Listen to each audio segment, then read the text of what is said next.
जब एक बार मानव जाति विश्राम में प्रवेश कर लेगी, तो बुरे कर्म करने वाले नष्ट किए जा चुके होंगे और समस्त मानवता सही मार्ग पर होगी।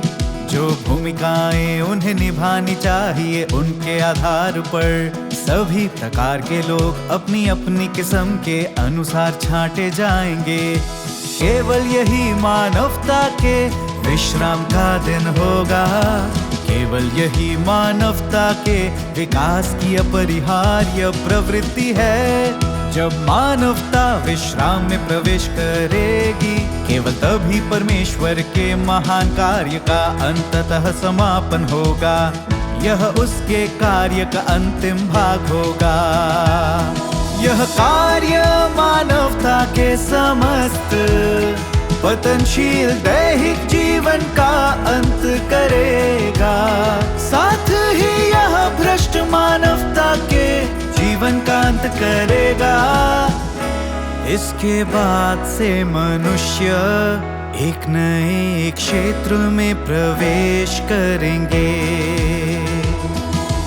यद्यपि सभी मनुष्य देह में जिएंगे, किंतु इस जीवन के साथ और भ्रष्ट मानवता के जीवन में उल्लेखनीय अंतर होगा। इस अस्तित्व का अर्थ और भ्रष्ट मानवता के अस्तित्व का अर्थ भी भिन्न होगा।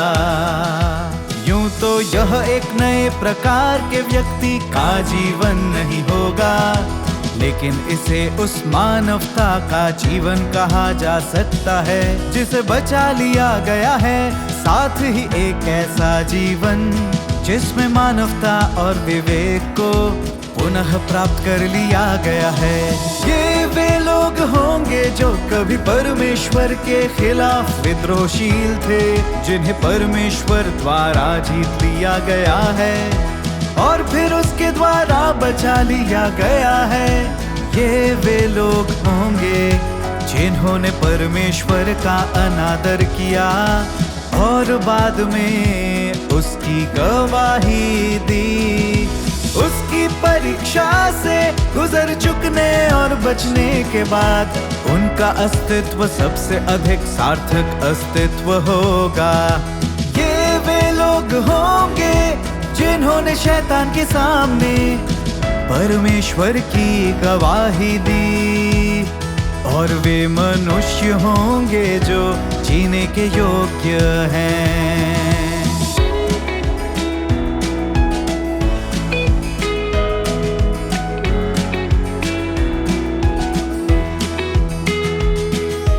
पूरी तरह असफल हो चुकने के बाद शैतान फिर कभी मानवता को परेशान नहीं करेगा, और इसलिए मनुष्यों में अब और भ्रष्ट शैतानी स्वभाव नहीं होंगे। वे विद्रोही लोग पहले ही नष्ट किए जा चुके होंगे और केवल समर्पण करने वाले लोग ही बचे रहेंगे। ऐसे में बहुत थोड़े से परिवार पूरी तरह बचेंगे। तो दैहिक संबंध कैसे बने रह सकते हैं? मानव जाति का अतीत का दैहिक जीवन पूरी तरह निषिद्ध होगा।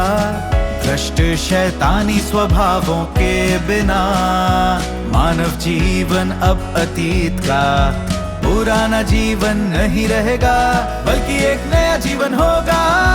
अभी लोगों के बीच दैहिक संबंध विद्यमान है, लेकिन जब सभी विश्राम में प्रवेश कर लेंगे तो ये संबंध आगे विद्यमान नहीं रहेंगे।